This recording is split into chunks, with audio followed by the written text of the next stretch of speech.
dirty air out to sea rather than blown from the sea inward. So, whale watching season is just starting. We do have a whale watching boat out here. Keep my eye on him, see if he finds anything. I think it's one of the hornblower whale watching tours there.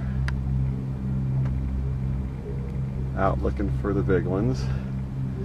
As you can see, pretty glassy out. Nice day, no swell, maybe 3 to 4 mile an hour wind, that's about it.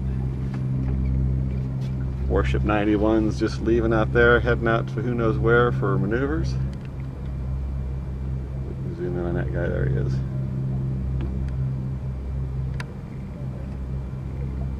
No, can't get a good focus lock on him. Yeah, nice day to be out on the water here. Over in the distance you can see the Coronados, a little hazy, but they're out there.